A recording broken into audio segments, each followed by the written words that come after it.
Let's bring the conversation home as the Nigeria Labour Congress and Trade Union Congress have given the federal government a deadline of May 31st, 2024 to reverse the hike in electricity tariff. The organised labour comprising the Nigeria Labour Congress, the Trade Union Congress and their affiliates recently grounded offices of the NERC nationwide over the recent hike in electricity tariffs.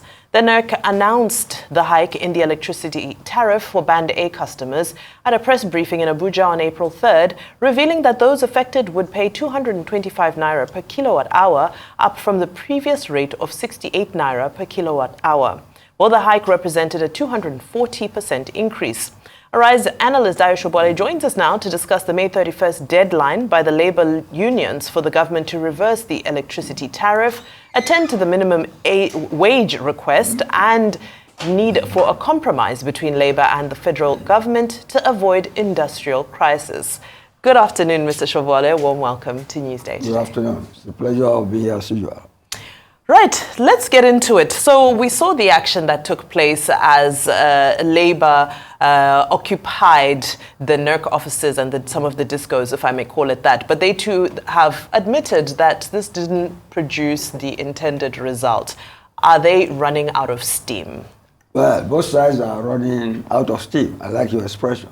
You see, the electricity regulatory body made no consultation before going ahead. In the past, it had attempted tariff increases, but it has always been stopped at the National Assembly for obvious reasons.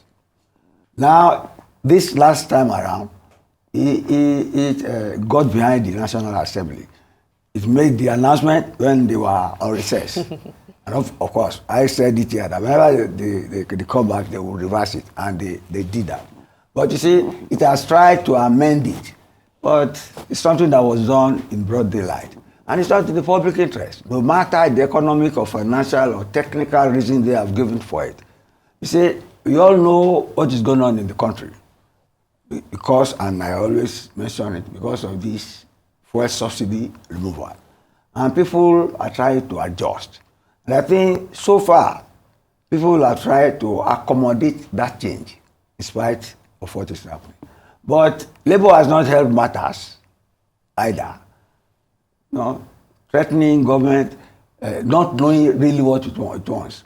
I mean, the other time we were discussing here, we were discussing about 615 to 30 naira and then 48,000. No, that is not discussable in my own view. You have to be realistic and do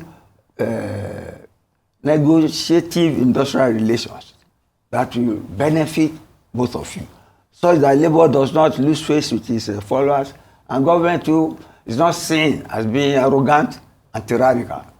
But see this present threat now, by the 31st, I really do not know what they're after. Because they did not mention the 615,000 again. Maybe they are trying to bury that. But then, see, there is ethnic component there again. They are mentioning something going on in Anambra at the same time as they are talking of this 31st. Remember the other time they battered the Labour leader? It was in the East too. People are not blind and they know what is happening. So there should be, how do I put it? There should be magnanimity, some calmness on both sides. But it is a very, very crucial moment. It's a pity this government is trying to practice Thatcherism now. And it reminds me of what happened between Thatcher and the unions in Great Britain in those days. You see, the government is trying to mix the economy with free market enterprise, trying to please the World Bank and at the same time trying to please us. Whereas it's the people who elected this government into power, not the World Bank. And I keep on saying it, anywhere the World Bank has given out loans on the conditionalities, they never had, the terms of repayment never had a human face. And they are not socially friendly. I caution government on that. They have the right to do whatever they like, but at the same time, trying to take money from World Bank, they must try to please and appease the Nigerian citizenry economically. Because at the end of the day, it's the electorate that put them in power. Let's leave it at that for now. So in light of the harsh times that Nigerians are suffering economically, should we all just brace up for another strike? Because this deadline is approaching. Seems like it's a stalemate. We've been here before. What do you think? Well, it seems if government is not forthcoming, like they have said, it seems government has been treating them with levity, putting them at arm's length. I call on government not to do that. It's dangerous for any government. So government should call its officials in labor to do that. And you see, the leaders, those who are in charge of labor in this administration, should deal with the labor leaders, not delegate that responsibility. And when dealing with them, show them some respect. There should be some mutual respect between government and labor. But as it is, since labor has put 615 on the ground, and it's not talking of 30,000 and saying that some states have not paid it. If some states have not paid 30,000, let us know the states that have not done so. So we know the leaders who are there when they did not pay and who are the governors who have not paid.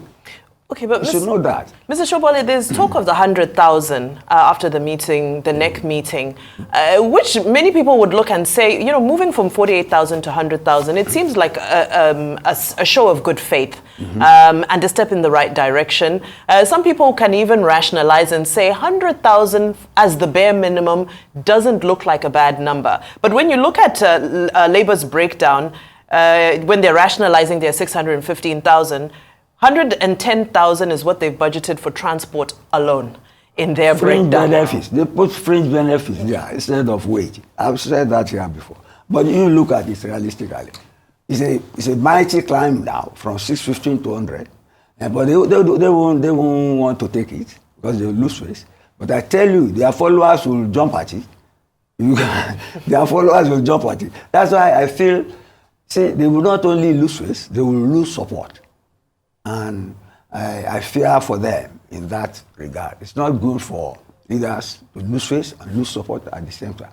So if they still keep to the threat, if government does not respond, you can go ahead with the strike.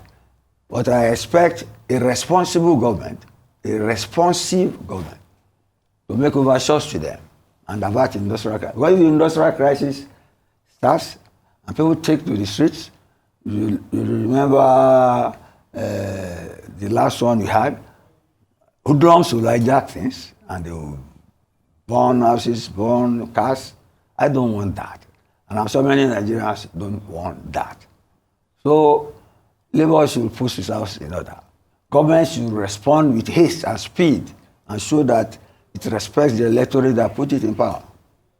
Let's leave it like that for now. But Mr. Sobowale, that's what I was saying before. We've seen this before.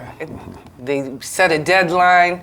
People start, the deadline gets passed. Nobody gets to save face. There's protests. There's anger in the land. Nothing happens. Then they come to a negotiation. Then a couple months later, it's the same thing. There's a deadline. Then there's a strike. And then people start, we've seen this before. How do we break out of this cycle? Because we've seen this before. We've seen this before. Yeah, I agree with you. But don't get apocalyptic about it. It's not even apocalyptic, it's apathetic. It's just like... the situation, very apathetic. Don't let it make you apocalyptic. That we are hopeless. We cannot be hopeless. We keep on negotiating. That is what I say we now. I mean the nation. That is labor and government. Because it's in their interest, and it is our own interest, that we don't have industrial unrest. We should live to anarchy. Because if there is anarchy, it's everybody for himself, God for us all. I don't want that. All right. Well, on that note, Mr. Sobowale, thank you so much for your contribution.